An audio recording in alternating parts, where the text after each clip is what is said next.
Hi guys, this is Amon. I am doing an interview with my great Aunt Hilda and asking her some questions that relate to some of the major themes from So Long a Letter, incidents in the mortal life of Henrietta Lacks. And I'm just going to be interviewing her, and you will hear my voice asking questions throughout. And then you will see her answering the questions and sharing pictures as she sees fit. So enjoy.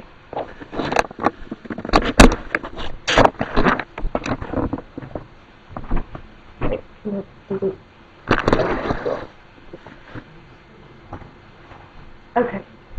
And you can so so the first question, Aunt Hilda, as I was just talking to her, she was explaining about how she's considering these questions in the context of what it was like then, just because there wasn't the sense of anything to compare it to in during the times of today. So I'll just let her continue with that train of thought. What I was trying to say, or beginning to say, was that we didn't know about lifestyle with other families because we didn't do that much associating with people that were outside of our religious circle. Mm-hmm. So our associates were all friends through the church, through my mother's friends who were in the church, and it was quite a conservative uh, movement, apostolic church. And I think that it started at the very beginning of our life. Mm-hmm. Uh, if I were to mention some things that were taught us from the very beginning, ladies were not allowed. Um, you respected your elders. Mm-hmm. Um, we did not speak to elders with their first names, by their first names.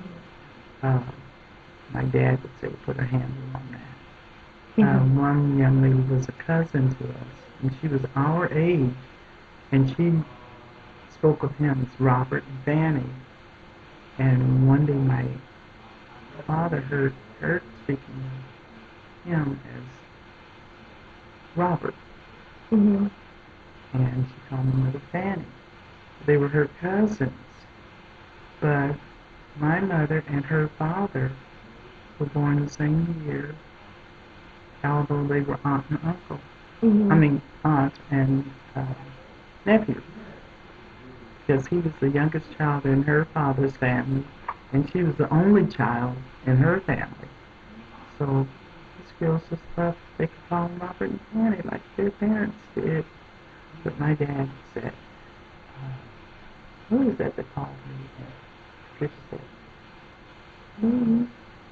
And he said, well, I'm old enough to be your parent. I think you should put a handle on my name. And from that time on, Patricia called him Uncle Robert.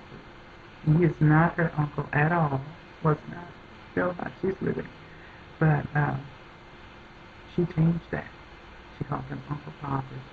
And everybody else in her family called him Uncle Robert after Patricia, who was next to the youngest child in their family, got reprimanded uh, by not addressing him as an adult Mm-hmm. and not her equal. Mm-hmm. And he stopped with that. Yeah, that's really interesting. For me, particularly, as I'm thinking about going to at Earlham, since it's a Quaker school, there's the whole thing with equality, and so it was it was kind of a rude awakening when I first got there of because I was raised very much with dad the same way of like everything is Mr. and Mrs. Mm-hmm. Yes sir, no sir sort of thing. And at Earlham you address professors by their first name so that to go off of the sense of equality. Um, was it common for your generation to across the board just address people with respectful terms? Yes. Mr. and Mrs. In the church, they were brother and sister, Mm-hmm. especially those that were elders. Uh, youngsters, you could call them by their first name, but all adults had a surname, brother, sister, elder, Mrs., Miss. Teachers were all addressed.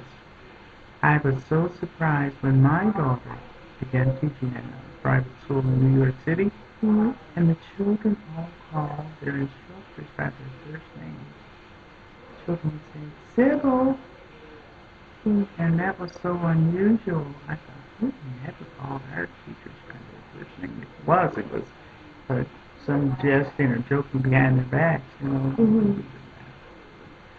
Oh, never would you hardly correct them or ask questions that would maybe make them feel as if you were challenging them.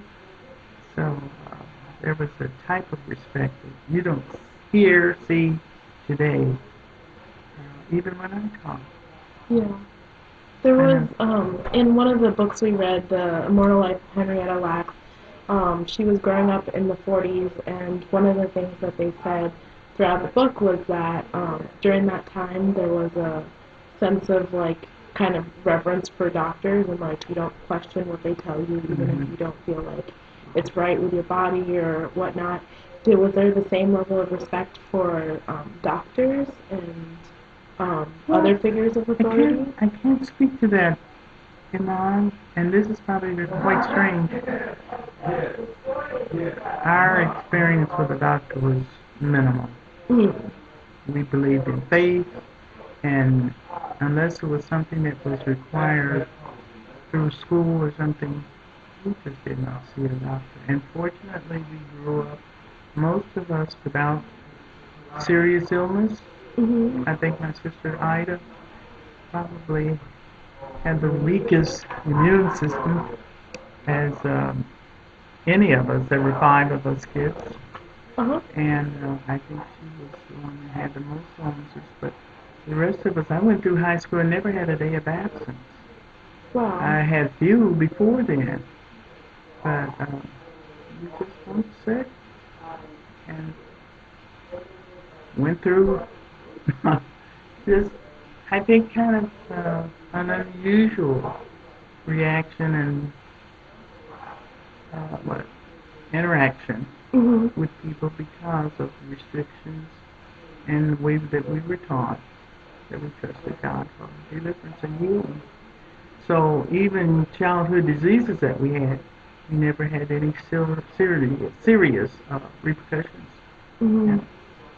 And I don't think, not everybody at church felt like that, but that's the way we were raised. And I can remember on one occasion, I was like 6th grade, and we had to get, I think it was diphtheria shots, or vaccinations. And, our teacher talked about what would happen to your body if you didn't get this vaccination. And, I was so afraid. I could just feel all those symptoms taking over my body while I was sitting there, and tears were coming down my face. And I came home and I told my mother that I had to get vaccinated. And your parents had to sign this slip they would send home. My father wouldn't sign it, so my mother wouldn't sign it. And I had to go back to school to put this note back that I couldn't have it. And it was quite an experience, but I never got diphtheria. And when I first went to, I guess it was Liberia, I think we had to get a diphtheria shot. That was the first time I had ever. When was this? Let's see. In probably 1960, about 62. And when I went to Uganda just a couple of years ago, whatever the shots were, I just took them because they said you had to have them. Yeah. Not that I believed that was going to keep me from having any kind of illness, but I didn't have anything happen to me. I even told my daughter, I said, well, I think you should should not. You should wear a net, sleep under a net, baby dad. She said, oh, she wasn't afraid. They only come out after dark. And she said, just sit out on the porch. You're not going to bother you. I was a little bit afraid and reluctant. But I didn't get anything.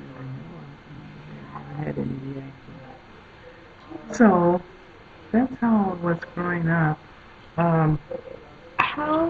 You mentioned that you guys were raised to just kind of just trust in God and that He would take care of everything that you needed. And throughout these three texts that we've been reading, faith has played a really central role in these Black women's lives. And do you think that's something that's unique to the Black community, that always having that faith core value there? Going back to one of them was incidents in the life of a slave girl. So during even slavery times, all the way up until most recent modern years, a few years ago. Is that something that's unique to our community?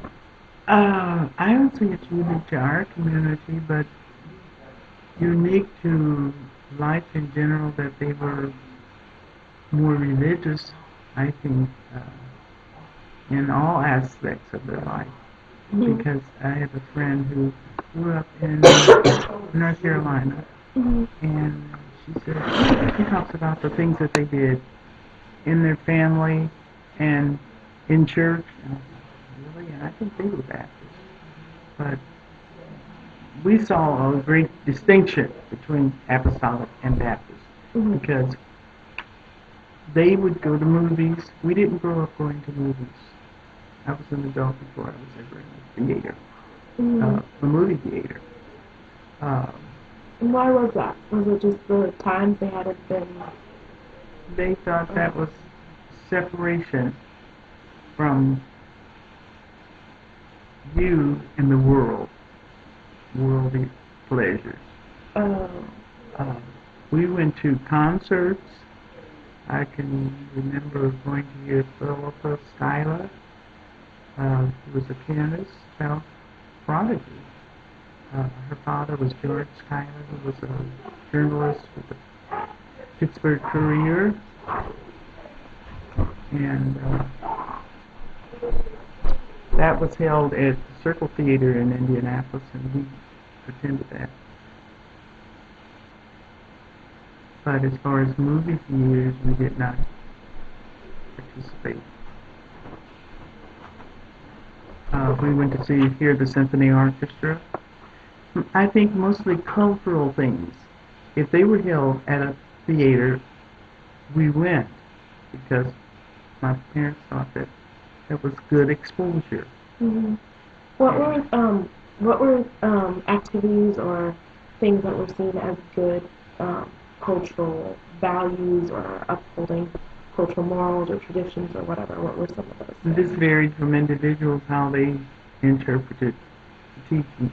But on Saturday, mm-hmm. the symphony orchestra would play downtown. An arena, the best I can describe it. Mm-hmm. But we went there on Saturdays to hear them play, and we went to the Circle Theater to hear the Schuyler pianist.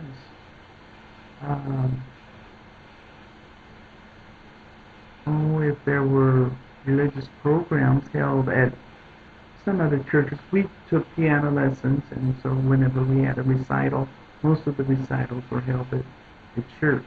Mm-hmm.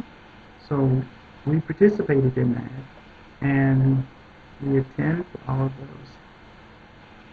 Graduations were always on the agenda. Mm-hmm. Even before my oldest sister graduated in high school, we knew people, friends and family members that were graduating. We went to, and they were all from Crispus Attucks High School, and we went to